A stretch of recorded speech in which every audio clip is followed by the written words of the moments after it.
请看十分天长行的第二句，妙光天王得普入一切境界解脱门。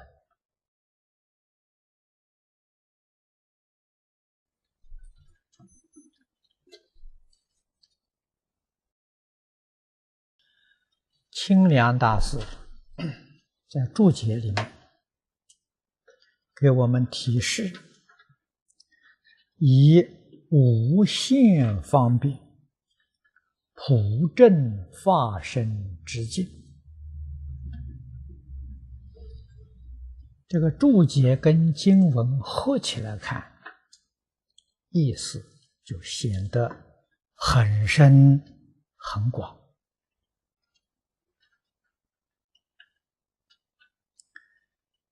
一切境界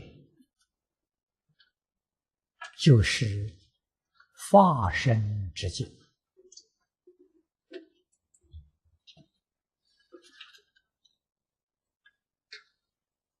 这个话我们要牢牢地记住。理与事我们要细心去体会，这是佛法如来果地上所证得的究竟真实境界。宗门里面常讲的父母未生前本来面目，就是说的这桩事情，也是大乘经论里面常讲，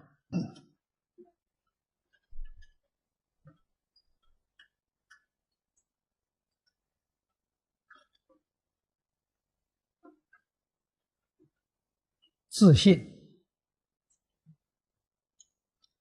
真心、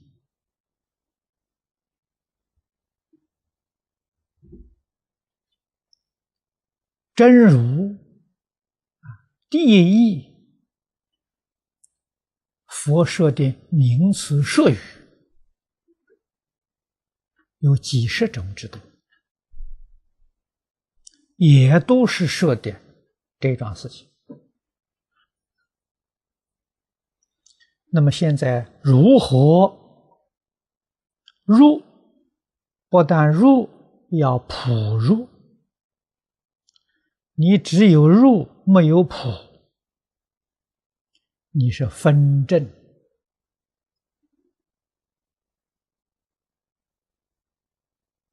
境界天台大师讲的分证佛，普呢，那就是究竟即佛。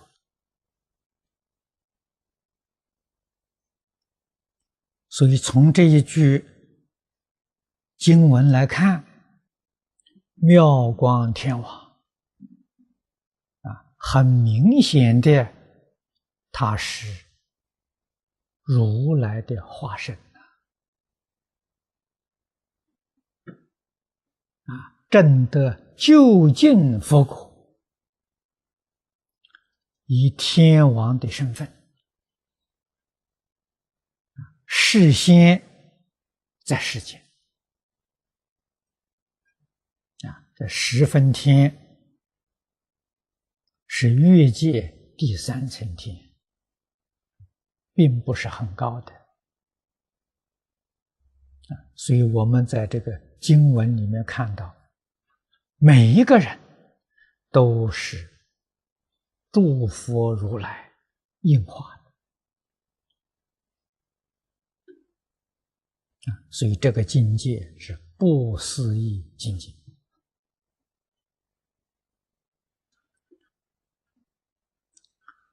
我们应当要学的，应当要效法的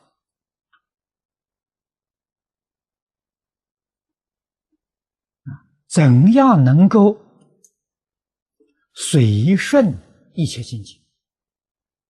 这是我们的最初方便。佛是以无限方便普真法身。什么是法身？一切境界就是法身，法身才是自己，才是真我。那我们现在跟法身恰恰的有一个错误观念，这个错误观念是对立，不但不能入啊，而且相信都不肯信。认为什么呢？一切境界决定不是自己，这是个错误观念。所以我们学佛生生世世无量劫来，信都不能，怎么能够如呢？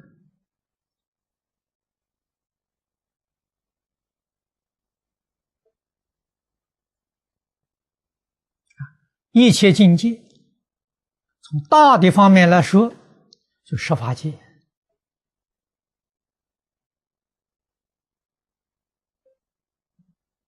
还不只是法界，还包含了一真法界。法身大士的境界，十法界里面佛的境界、菩萨的境界、声闻缘觉的境界、六道里面诸天的境界、人的境界、畜生的境界、恶鬼境界、地狱境界，这是从大的来说。如果再细说，我们说人的境界，人法界的境界，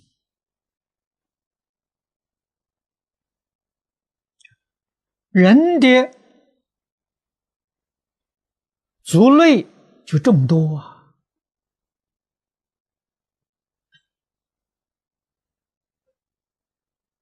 每一个族类里面又分无数的族群。我们讲到我们现前境界，我们住在这个地球上，这个地球上人法界，你们想想分多少族群？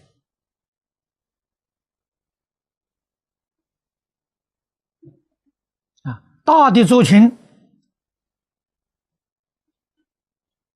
从不同的历史文化上面来分。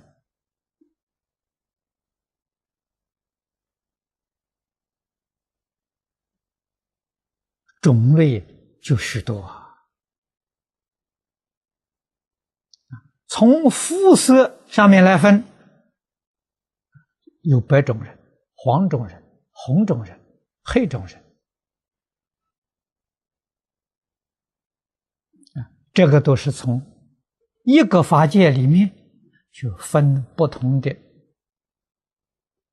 族群。每一个大族群里面又有许许多多小的族群，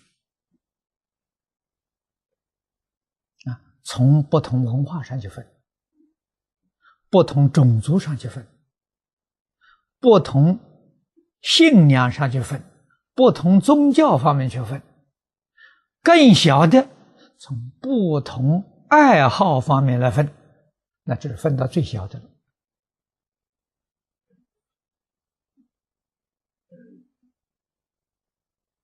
这个最小的族群，现在讲俱乐部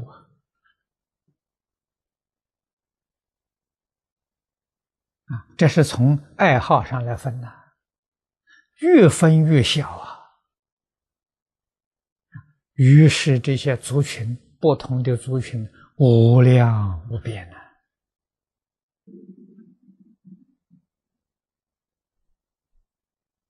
一个法界里面族类族群就无量无边，何况十法界，何况一真法界。这是讲一切境界。我们不晓得这个一切境界是自己，还要把这些境界画得清清楚楚。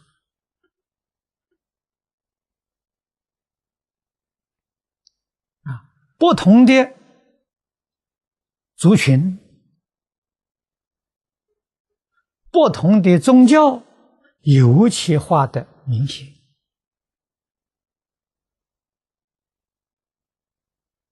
还产生敌对。这种观念不能够突破，所以我们对佛法的修学，怎么样用功，怎么样精进，都不能够切入。道理在此地。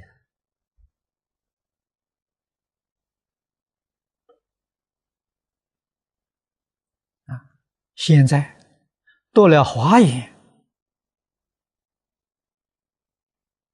这才把这个修行不能够开悟、不能够正果的真正的原因找到了。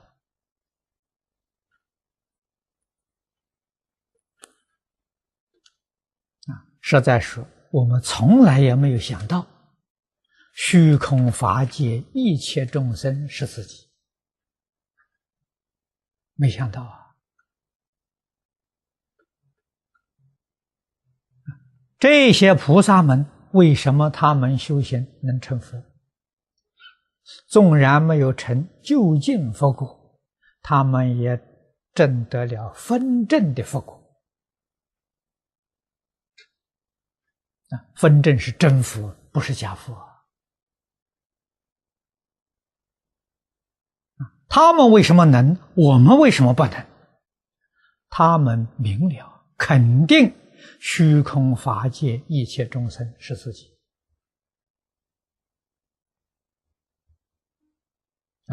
这是第一个因素。真的认清楚了，真的明白了。虚空法界一切众生是自己，虚空法界一切众生是平等的。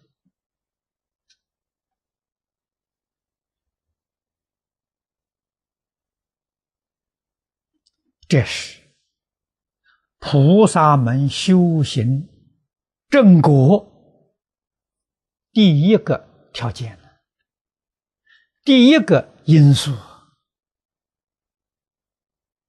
我们没有啊！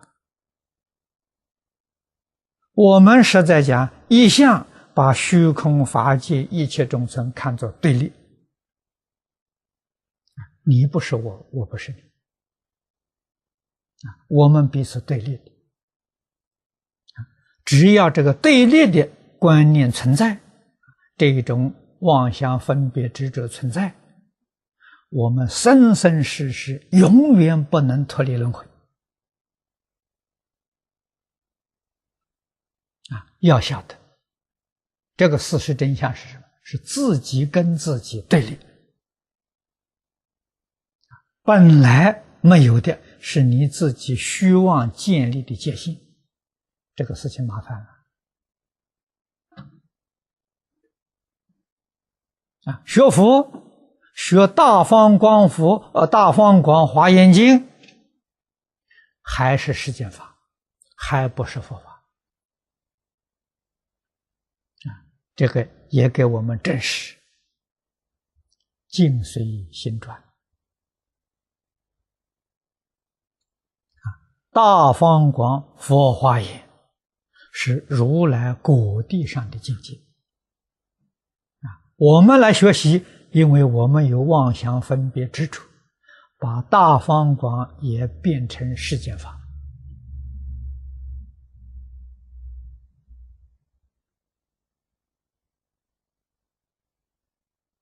诸位想想，是不是这个道理？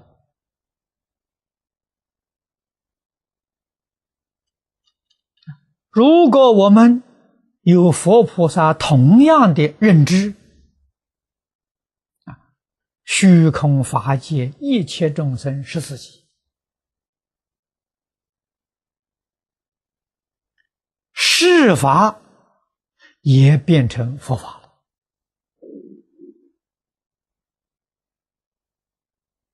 世间这些书籍也一样都变成大方广佛华严经。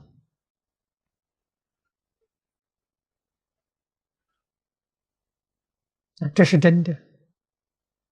什么是华严？虚空法界点点滴滴，样样都是华严，没有一样不是华严。你那个念头一转，转成佛的念头，一切境界全是华严。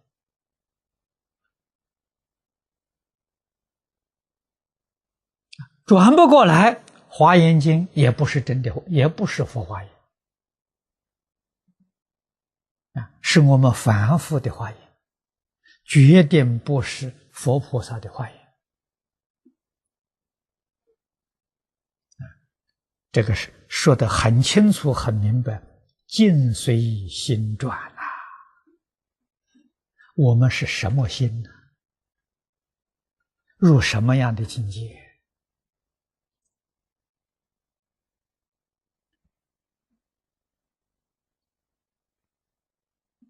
我们把经跟清凉的注解合起来看，岂不就是今天所讲的多元文化？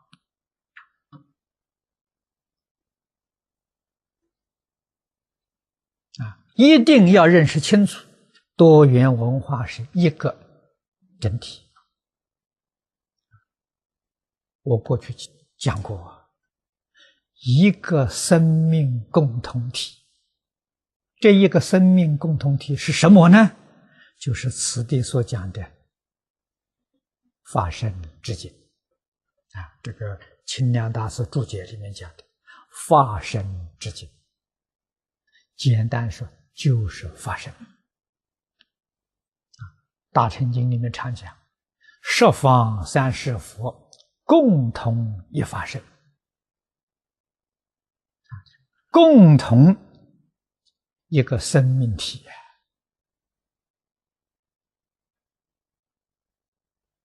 这个生命体是真正的自己。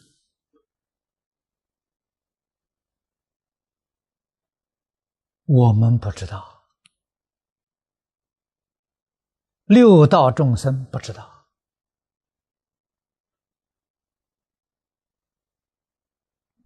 声闻缘觉菩萨佛这十法界里面的，虽然知道而没有能证得也就是听说没证得，没证得就是不是自己的境界换一句话说，听佛这么说，但是没有办法落实到自己生活之中我们自己的生活就是自己的境界不能够落实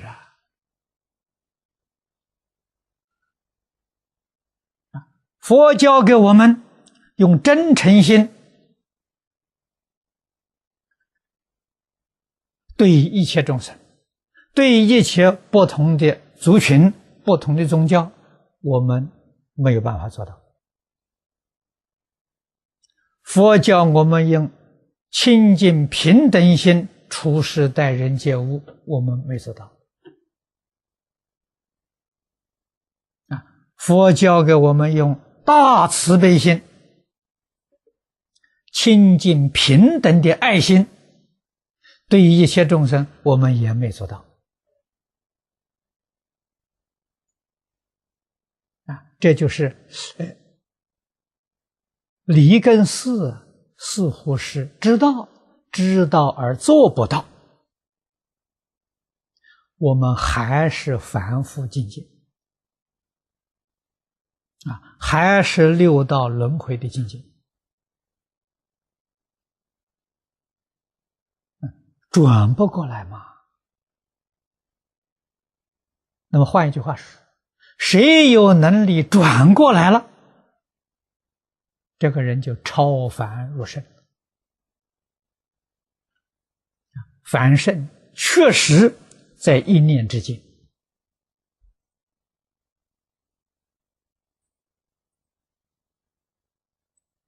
真正转过来的人是觉悟的人呢，一念觉就转过来了，转不过来迷。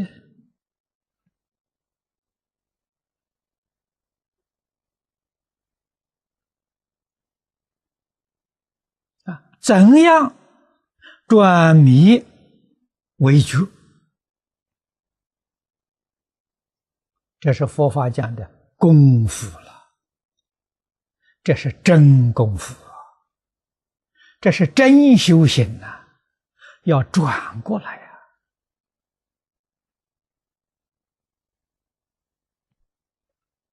从哪里转起呢？佛教给我们从布施。布施就是放下了，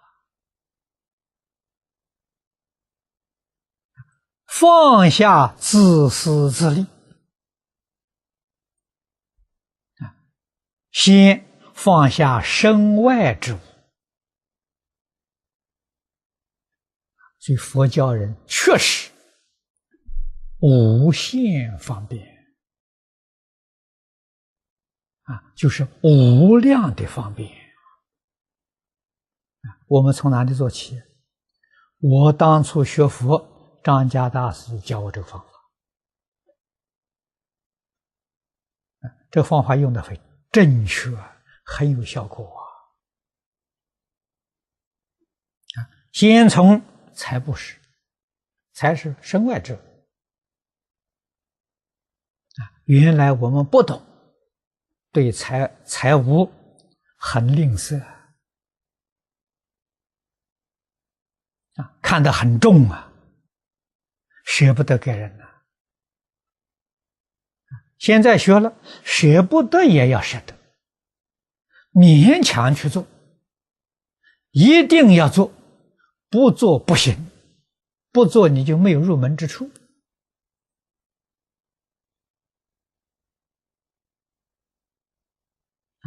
最初学真是比割肉还痛苦但是老师这样教，一定要做开始做的是自己有多余的别人有需要，我们能够舍得帮助别人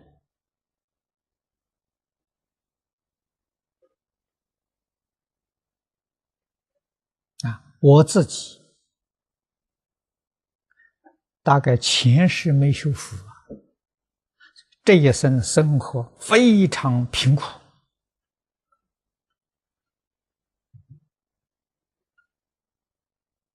以财力帮助人做不到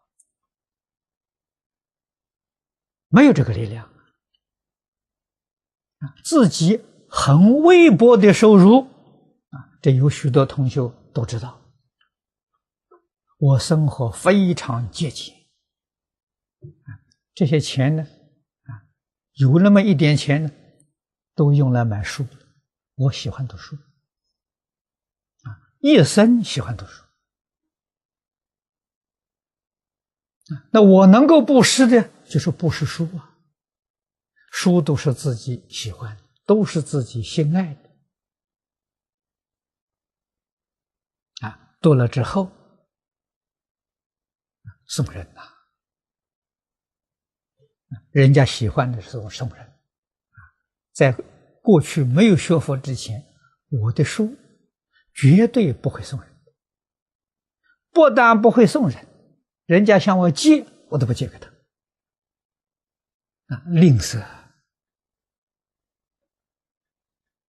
我对书非常爱惜，人家就借去之后还给我的时候，就面目全非了。他不知道爱惜啊。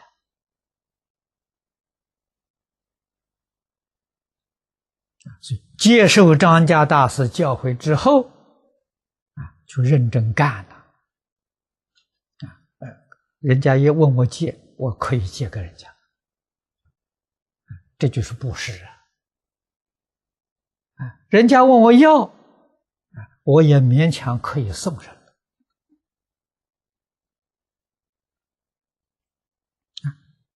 常常这样做，年年有进步。这个舍的心呢，慢慢就大了，慢慢就平静了。在这个里面得到欢喜。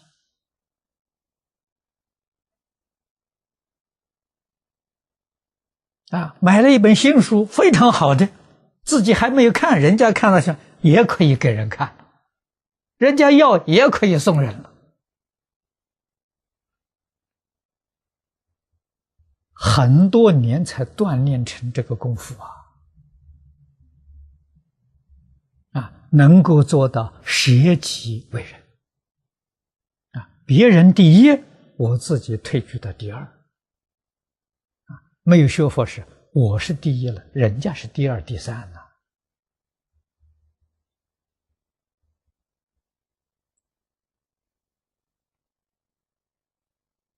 几十年才把这个观念真正换过来。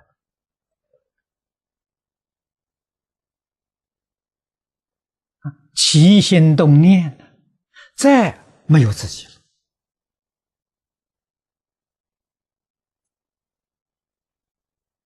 念念呢能为别人着想逐渐进步先为别人着想呢，是为我们这一群的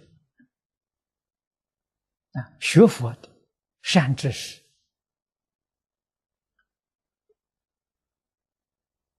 还是局限呢在一个境界里头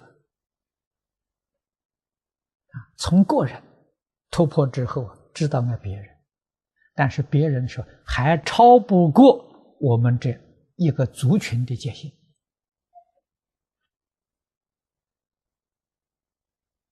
到学华严讲华严经的时候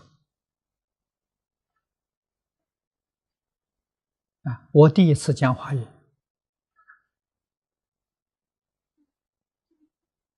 是在20多年前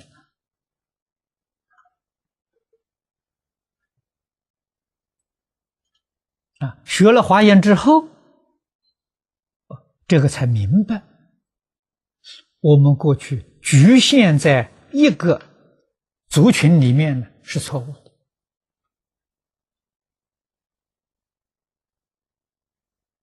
应当把这个界限呢要扩大。于是不同的族群、不同的宗教，我们也能布施。也能够一视同仁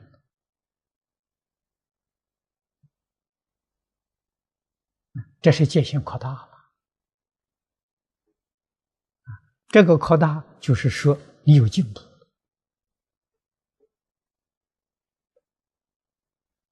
老师教我们的布施范围扩大了布施的心量扩大了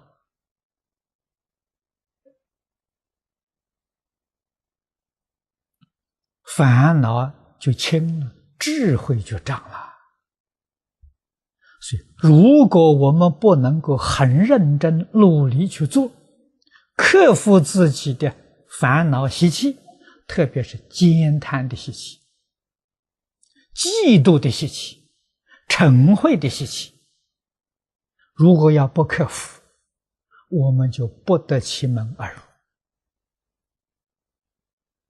实在讲，你能克服1分，你就能入1分；克服2分，你就能入2分；不能克服，你是完全不得其门而入。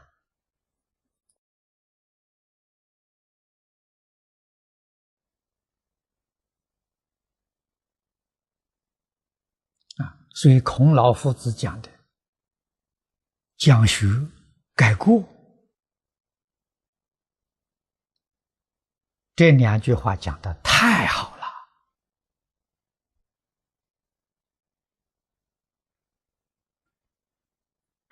我们细细想想，他老人家的2句话跟佛法里面讲的看破放下一个道理，一桩事情啊。讲学就是帮助你看破啊，看破这个2个字的意思，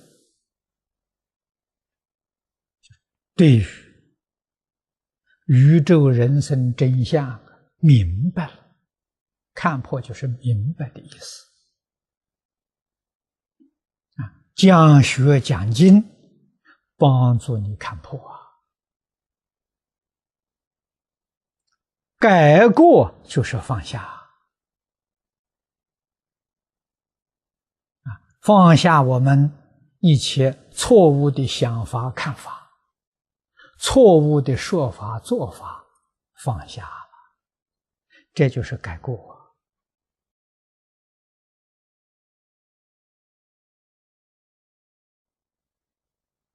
那么由此可知，讲学是学问啊，学问的提升；改过呢，是功夫的增进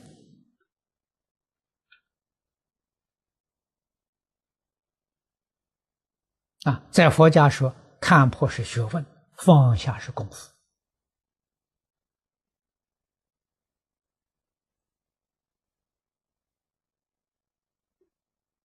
这一桩事情从初发心，一直到如来地，决定不能够终止啊。在佛法讲勇猛精进，儒家讲日新又新。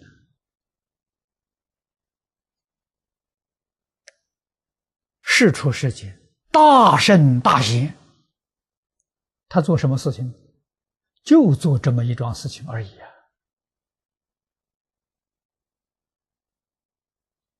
啊！孔老夫子，我们在《论语》里读到的，学不厌啊，学就是讲学改过，一生没有厌，没有讨厌的时候啊。教不倦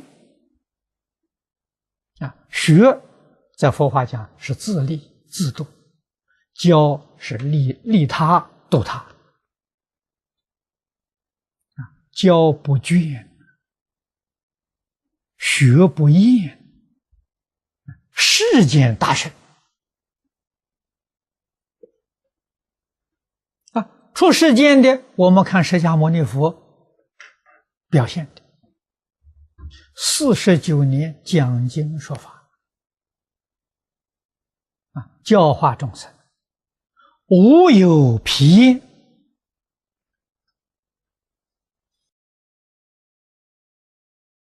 啊。我们从这个条件仔细去观察、去体会世出世间的大圣他们的心意。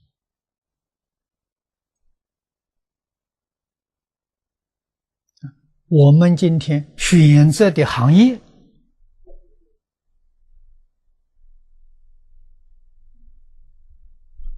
出家修行呢，这个行业就是世出世间大圣人的行业。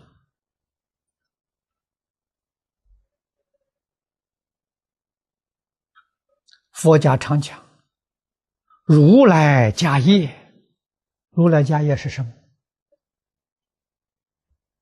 就是学不倦啊，学不厌呢，教不倦，这个就是如来家业。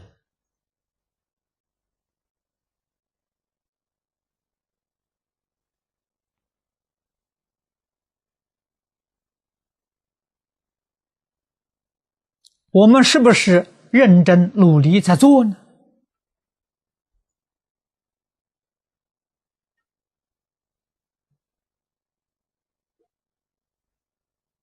这是我们现前最严肃的课题。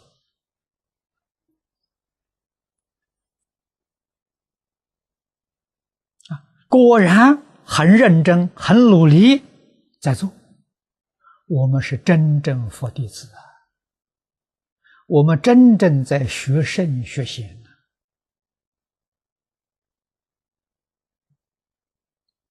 如果我们没有认真努力在做，那我们学的是什么？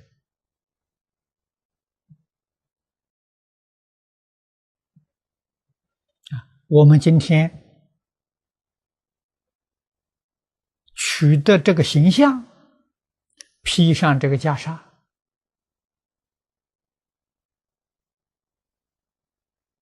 就有无量无边的罪过。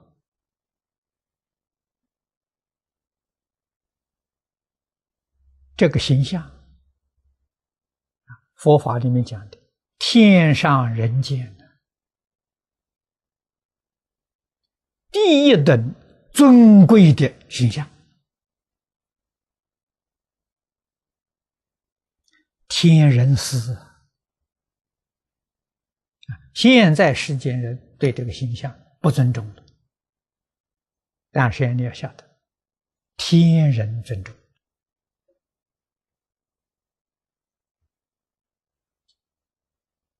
为什么天人尊重呢？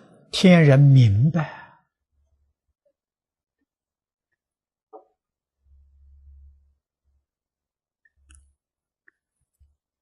了解你们这一个行业是天人示范佛是天人大导师，我们在经上常看到的。佛的弟子们虽然不敢称大导师，那也当然是导师啊！那我们想想，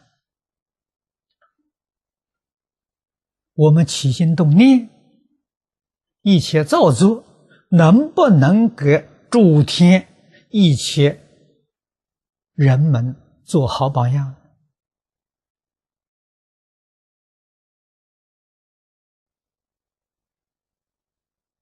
我们时时刻刻要反省。佛教我们做早晚功课，早晚功课就是叫每一天至少2次反省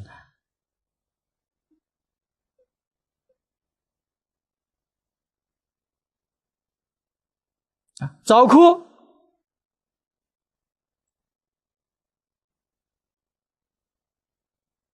提醒自己，记住佛对我们的教诲，对自己的教诲。今天一天，起心动念，一切造作，要遵守佛的教诲，不违背佛的教诲。这早课的意思啊。早课不是念经念咒念给佛菩萨听啊，佛菩萨才不要听了。经咒是佛菩萨讲的，你念给他听，他讨厌了。我讲的这些东西，你们放这些录像带、录音带，我才不听了。连我都不喜欢听我讲的东西，佛菩萨怎么会喜欢听他讲的东西？所以我们在佛菩萨形象面前念经，不是念给他听的，是念给自己听的。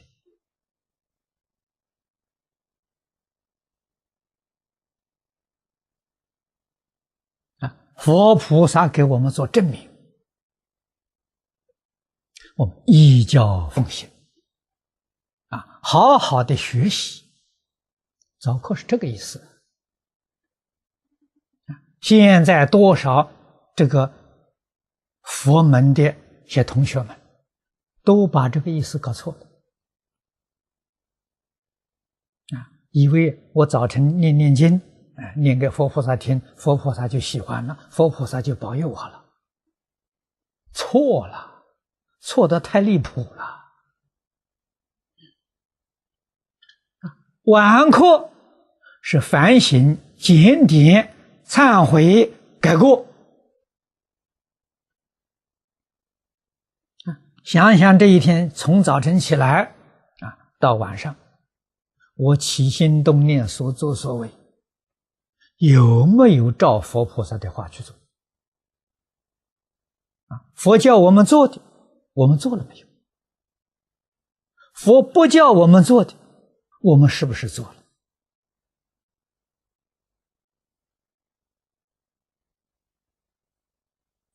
净宗学会成立了。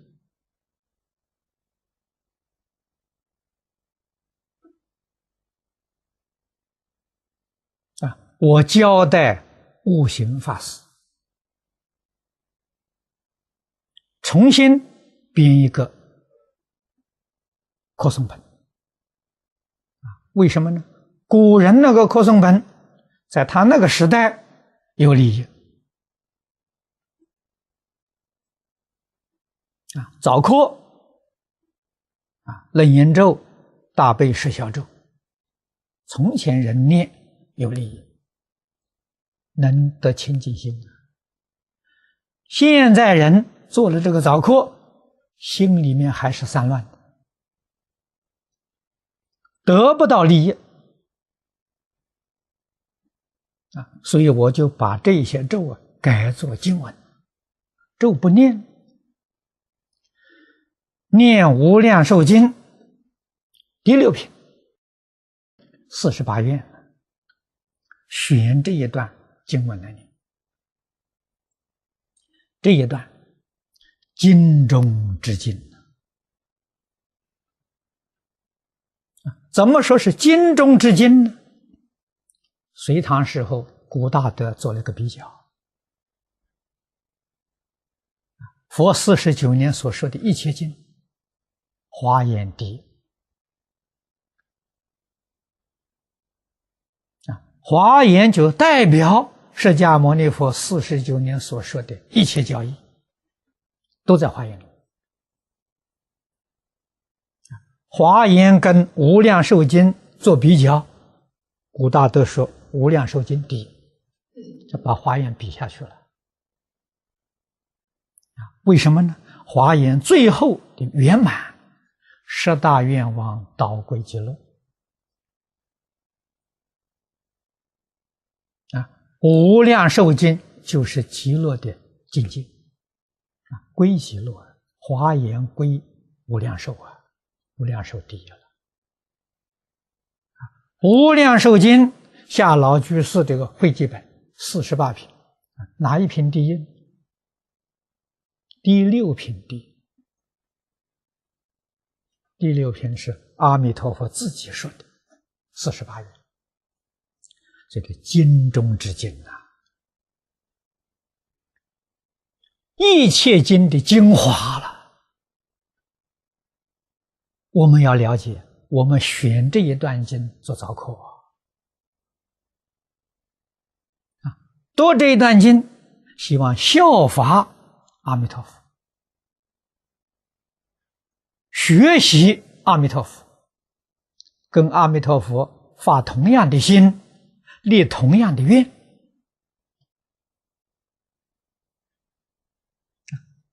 我们读这个经文用意在此地。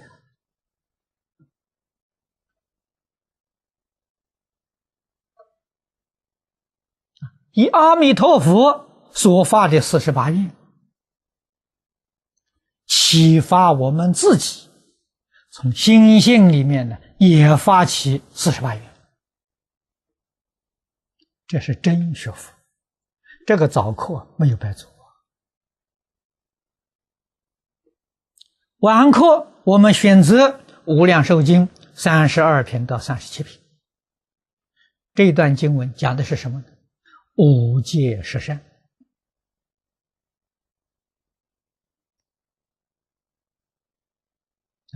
其目的就是让我们自己念了之后，认真去检点，去反省。佛教导我们断恶修善，我们这一天也没做到。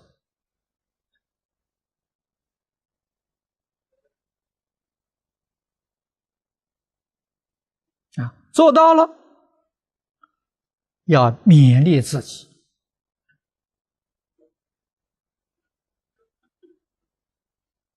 不能够退转，更努力的去做。没有做到的，要忏悔，明天一定要做到。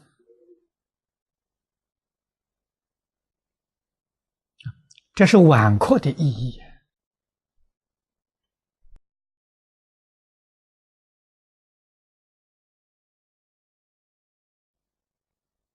所以我们的早课偏重在转迷为悟晚课偏重在转恶为善。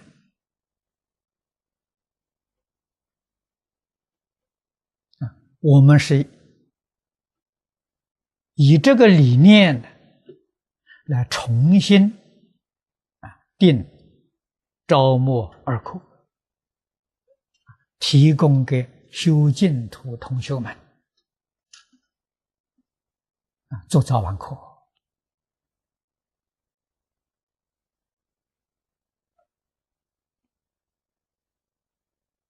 希望我们在一生修学当中，能够真正得佛法殊胜的功德利益。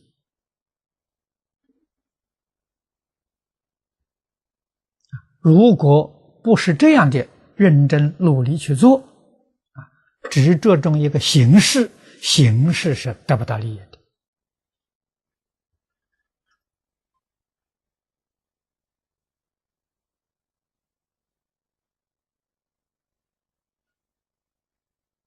前天我们有机会会见纳丹先生，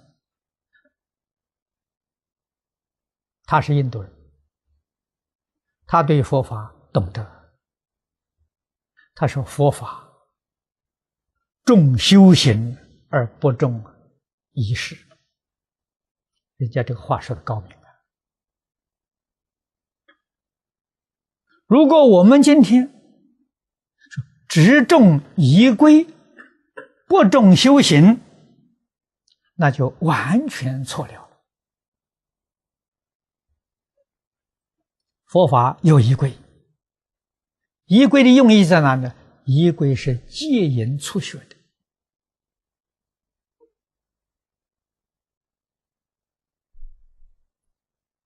设置是利益老修行的人老修行不重视这些仪规，仪规是像唱戏表演给别人看的，很热闹戒淫促学。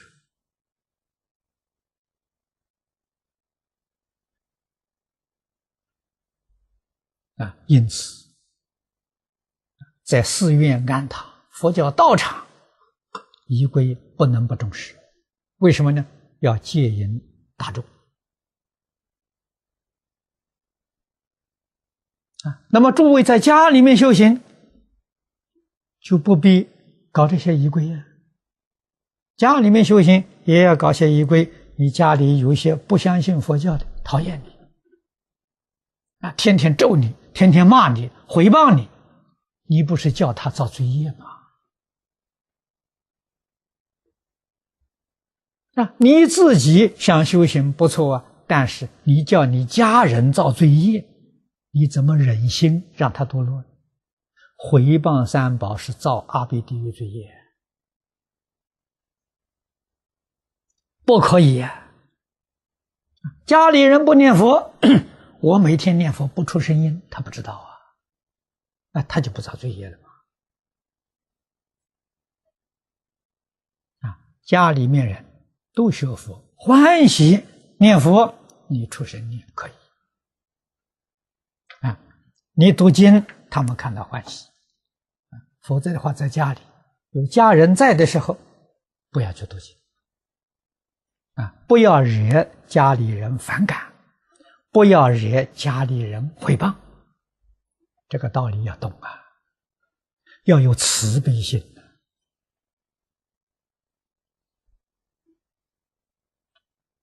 学佛的人对于家亲眷属不学佛的人，你怎样去度他呢？孝养父母奉事师长，你用真诚的心孝顺他，尊敬他，他觉得你不错，比别人家的孩子都好人家问你这小孩为什么这么好他学佛的，这一句话就会动他的心。他要不学佛，他就不是这样的了。这样想想，学佛还不错嘞学佛还真有好处嘞，慢慢他就会能够接受了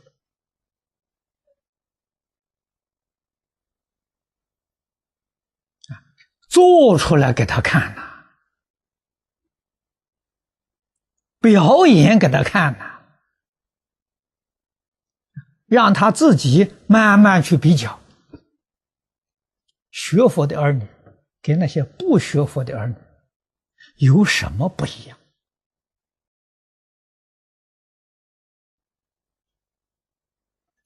学佛的同学跟不学佛的人，我们要做一个非常明显的不一样出来，他才很清楚看出来嘛。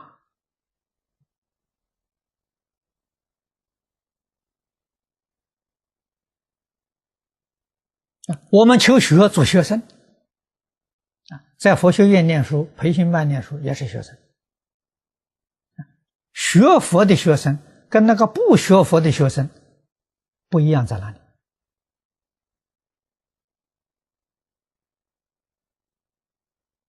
也要有一个很明显的表态嘛。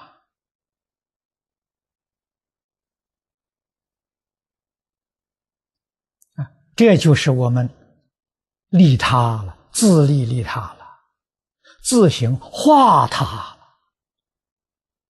我们利他化他，不在言语上，做出一个好样子给人看，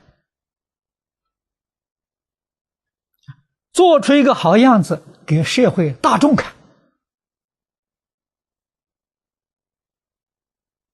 让社会大众看清楚看明白了，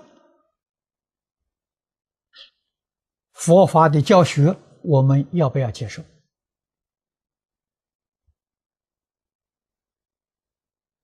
要不要普遍的宣扬，把它扩大？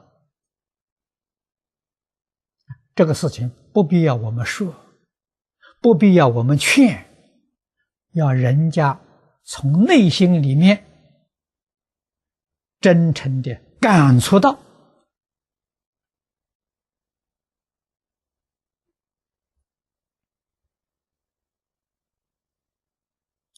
佛法是师道要他来要求求我们注释，求我们讲经说法，不是我们去要干这个事情所以诸位仔细观察释迦牟尼佛一生讲经弘法是被动的，没有主动的都是人家看到好释迦牟尼佛为人真好，没有私心，没有欲望，念念都是为众生、为社会、为大众，人家在请他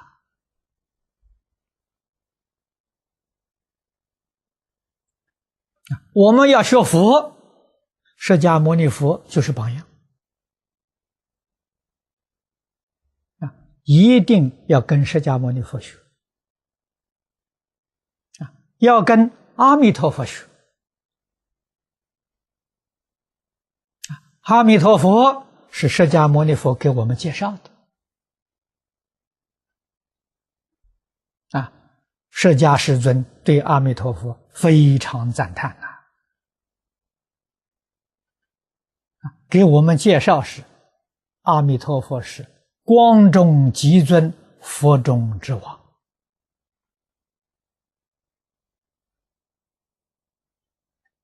这个意思就是说，释迦牟尼佛也向阿弥陀佛学习，也念阿弥陀佛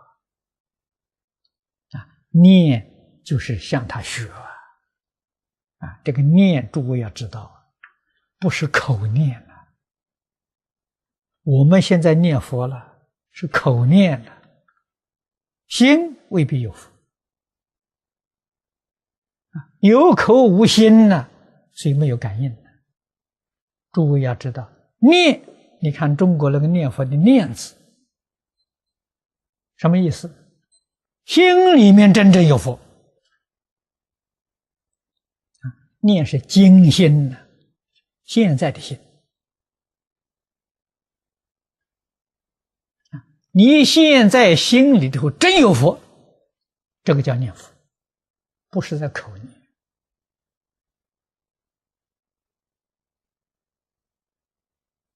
心里面真正有佛，有什么样的佛呢？真正有48愿。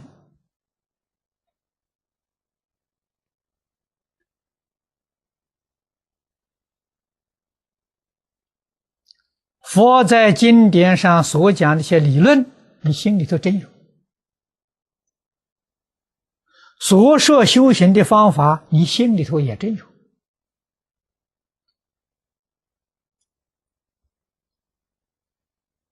心里面真有你自自然然会表现在外面形象上你就落实在生活上、工作上、应酬上，你都做到了你是以佛心待人、对事、对物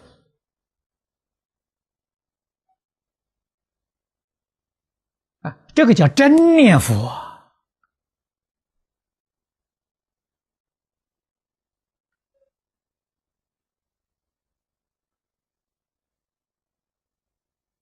经上讲，乃至10念还是这个念。如果是你只有口念，心里不念，10念不能往生别说10念不能往生，古人有比喻说，一天念10万声佛号，喊破喉咙也枉然。为什么呢？你10万声佛号，没有一声佛号跟心相应，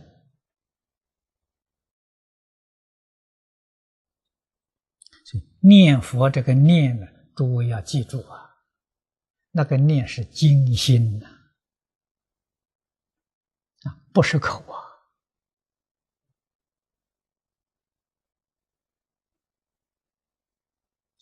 唯有精心那就入了，就入境界了。口念不入境界，心念就入境界了你心上是佛，那你当然就入佛境界了。佛境界广大而没有边际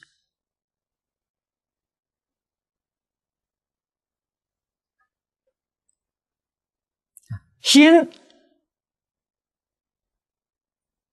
没有分别，没有执着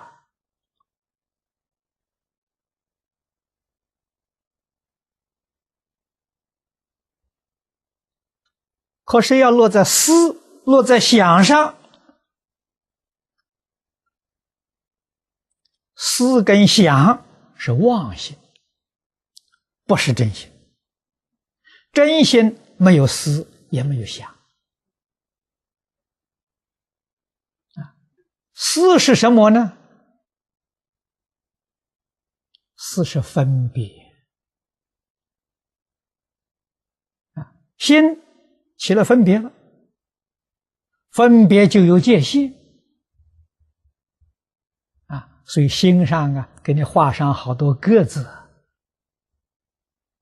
你看看中国那个文字就是你已经有分别了。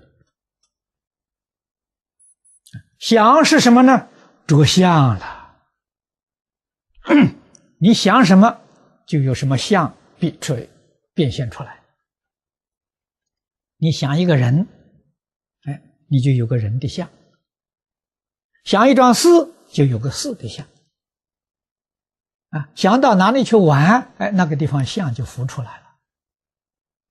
你心里头就有个相了，那就不是真心了。真心既没有思，也没有相，所以把那个方方各个的个子拿掉，把相拿掉，那是真心。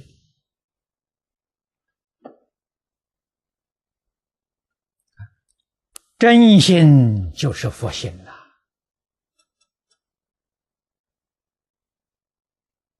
所以念佛那个念，你要能体会这个意思，就是现前的心，现前是纯一的真心。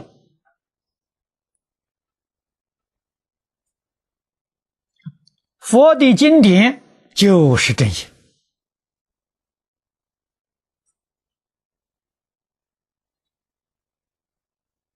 无论这个经典分量大小，华严分量大，弥陀经分量小，全是真心。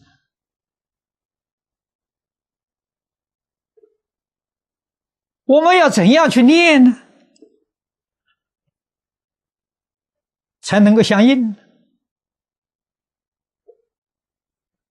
马明菩萨教给我们的方法，立言说相。文字是言说的符号，立言说相，换一句话说，立文字相。还要立名字相，名字是术语，名词术语。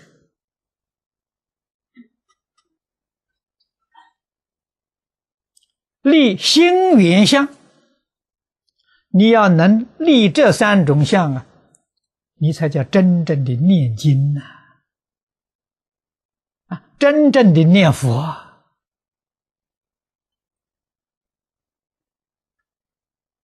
可见的念经念佛不是个容易事情如果你要是执着文字相，执着名字相，还得有心缘相。心缘相是什么？一面念一面打妄想这个妄想想经里头的意思。佛这个话怎么说法？这一段什么意思？你要去有心去想，叫心缘相。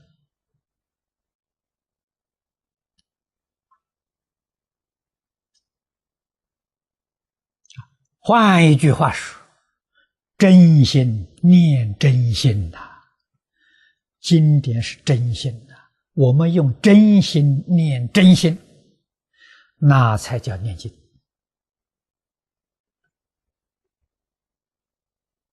我们今天怎么样呢？不是这个做法，是用妄心念的是妄境心妄佛讲的这个经典也就变成虚妄的，境随心转了。你真心呢，你念这个这是真心；妄心呢，念这个是妄相虚妄境界。妄心决定不会跟真经相应的，所以佛的真经我们有没有见到？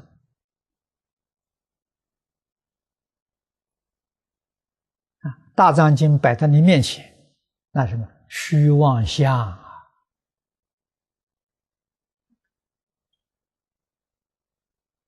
真经你见不到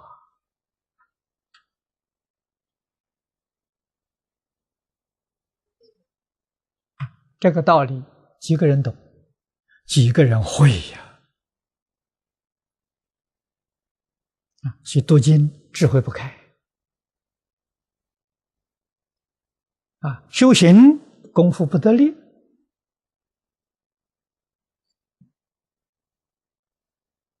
毛病到底出在什么地方？怎么找也找不到。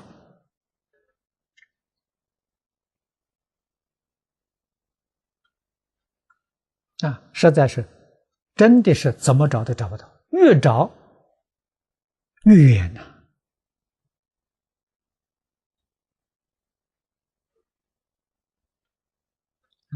只要把妄想分别执着拿掉，现前就是马明菩萨教的好啊，我们要能体会到这个意思，要能真正去做到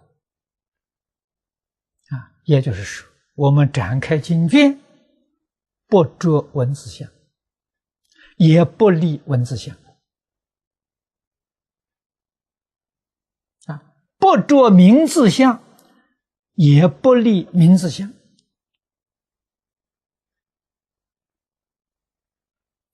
不着心缘相，也不立心缘相，不即不立，你的功夫就成就了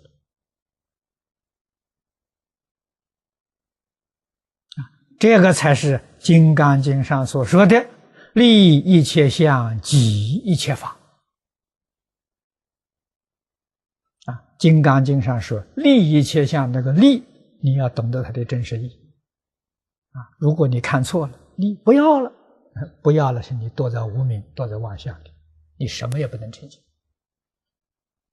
那个离是立即同时，那叫真理所以即相立相这是真理不可以躲在断灭空里头那你就全盘搞错了。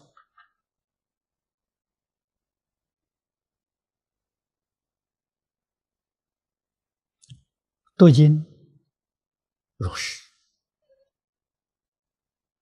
日常生活待人接物，无有一法不如是，你才能入得了境界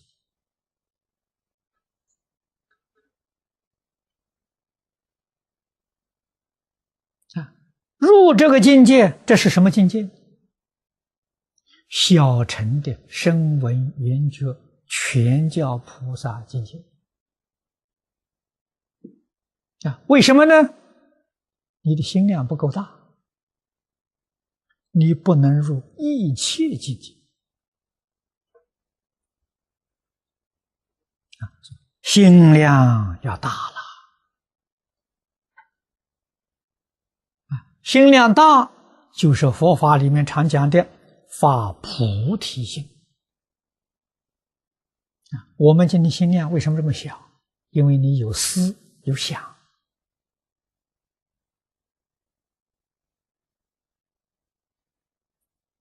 有思就是你有分别，有想就是你有执着，你有分别执着，你的心量就小，你就不能入一切境界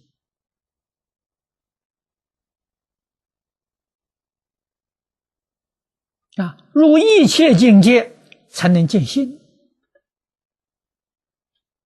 不入一切境界，你决定不能见性。性是什么呢？法身。见性就是正法身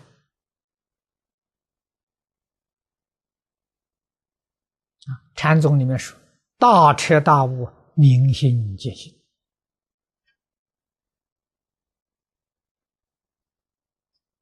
见一分本性，正一分法身所以见性就是见到法身法身是什么？理上是一切万法的本体，事上就是唯心所现、唯识所变的一切诸法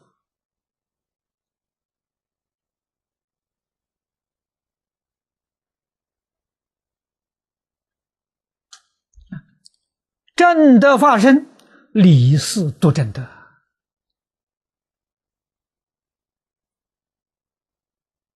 绝对不是说只有理而没有事，只有事而没有理，不是的，理事同时正德。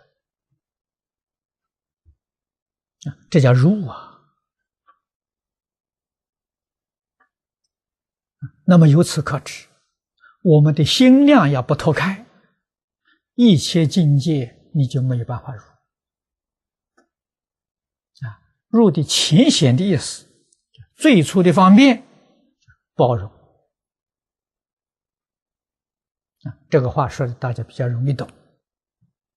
我们在初学这个阶段，我们心量要能够包容一切万法。你心量小，不能包容，你怎么能够入？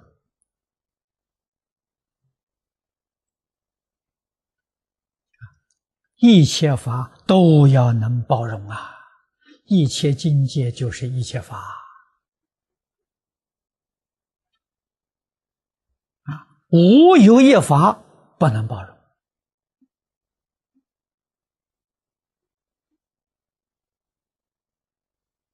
我们从这个地方去练习，去训练，把自己的心量脱开。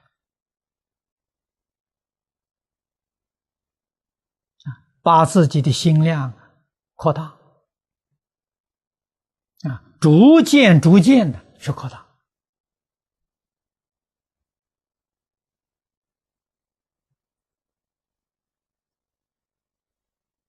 菩萨，我们讲《华严经》上，圆教菩萨、等觉菩萨，像文殊普贤、观音势至，这些菩萨都在极乐世界。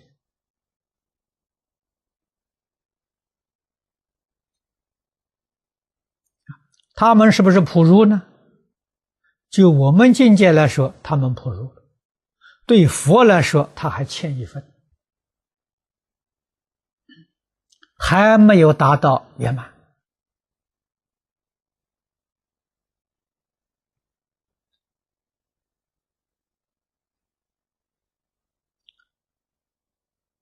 这些事实真相，我们要理解。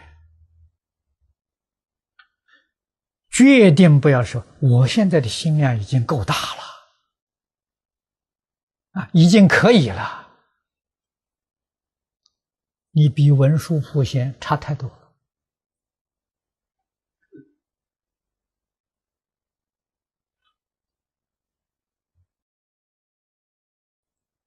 佛教给我们，对于物质的生活要知足啊。为什么呢？那是烦恼，烦恼越少越好。所以你生活越简单，你的烦恼越少。所以叫你要知足啊。对于智慧，对于功德你也要知足，那就完了。这个不能知足，永远没有止境的，你才能达到究竟圆满。勇猛精进，不断向上提升。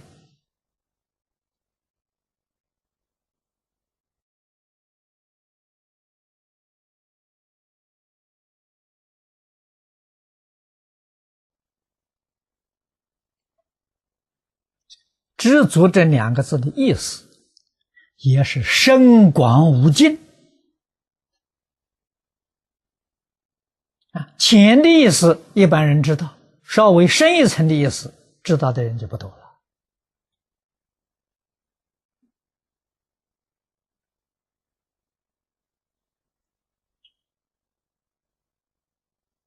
菩萨，他知道什么时候才是满足呢？一定要证得无上阿耨多罗三藐三菩提，那才是足啊！他知道啊，那个地方才是足啊。如来究竟的果位，这是足啊！等觉菩萨还有一品生相无明没破，还没有足。这是知足两个字的深意也就是你知道什么时候、什么样境界才是究竟圆满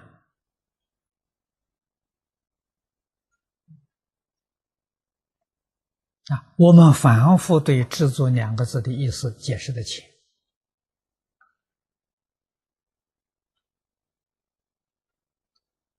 满足自己的需求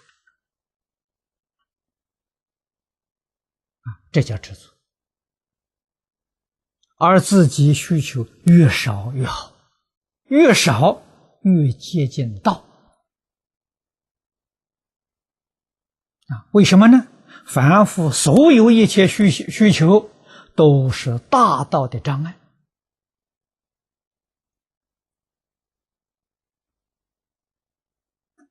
所以释迦牟尼佛给我们实现你看这个生活多简单，三衣一钵，这个意思告诉我们，生活需求必须要降到最低的限度，能够维持生活就可以了，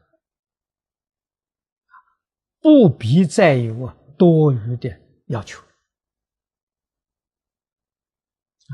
他示现这个榜样给我们看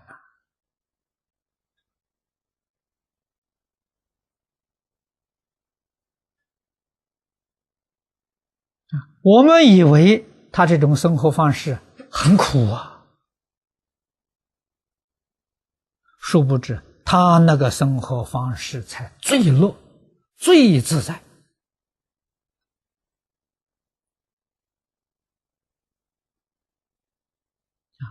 不但心里乐，身也乐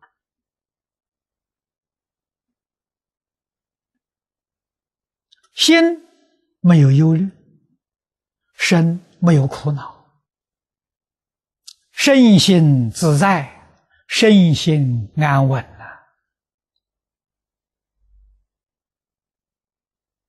我们凡夫不懂我们凡夫自己造孽心有忧虑，身有苦恼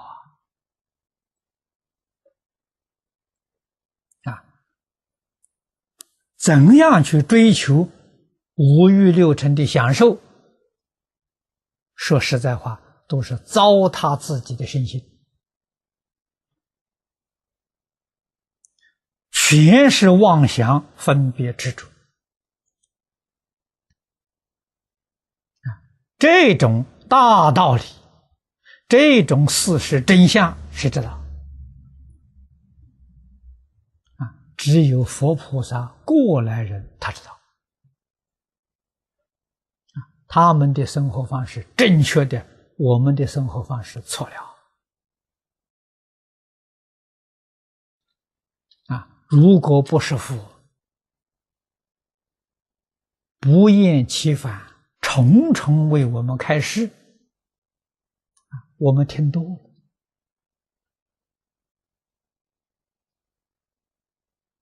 渐渐领悟到了，才明白过来这些大道理听个什么1遍2遍10遍8遍不会转过来的，体会不到这个意思总是要听几百遍几千遍甚至于几万遍你才回过头来，你才会觉悟到佛讲的有道理觉悟过来之后，自己能不能做到，还隔一层。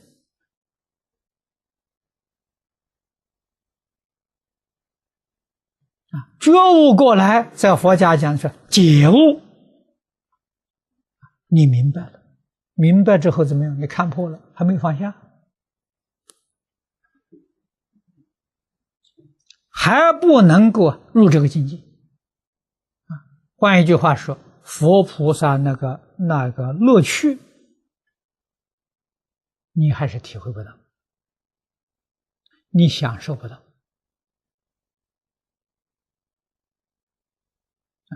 觉悟之后的功夫是要证悟啊，证悟我要做到啊。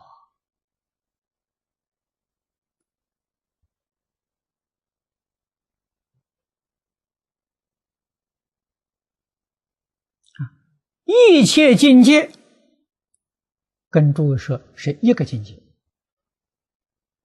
什么境界？一真法界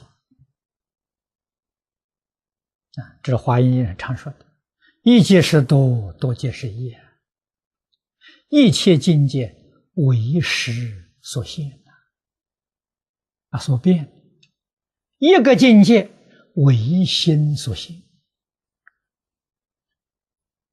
唯心所现跟唯识所变是同时存在的，所以说一界是多，多界是一。你要是果然觉悟过来了，一切境界是一个境界。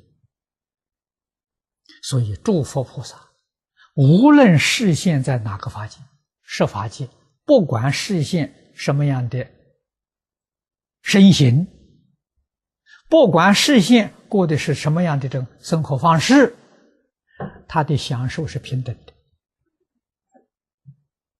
啊，他享受是一真法界最高的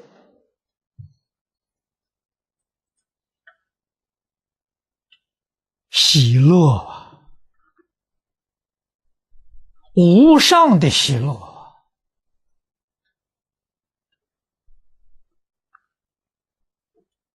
啊！你要能普如，你才能懂得；你不能普如，你不会晓得的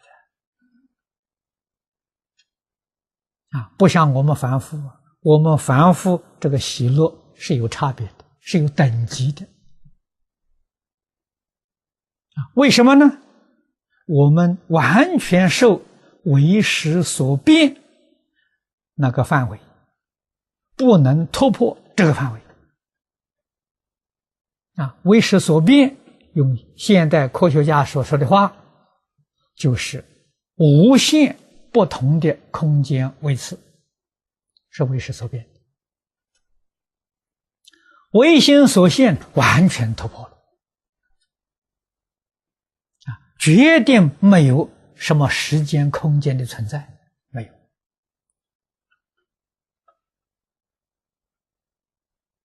啊！这两种都是事实真相啊，一个是真谛的事实真相，一个是俗谛的事实真相。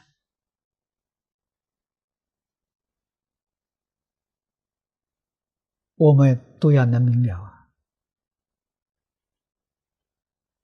然后才知道用什么方法来学习啊，入一切境界。我今天在此地啊，供养诸位同学的，首先我们要拓开自己心量，要能够包容一切啊，学着能够包容啊，从这个慢慢再把自己心量扩大，我们的真诚、清净、平等心才会现起。心量太小，不能包容啊，永远不会有成就啊！这个经文虽然只是一句，意思太深太广了，说之不尽呐，细心去体会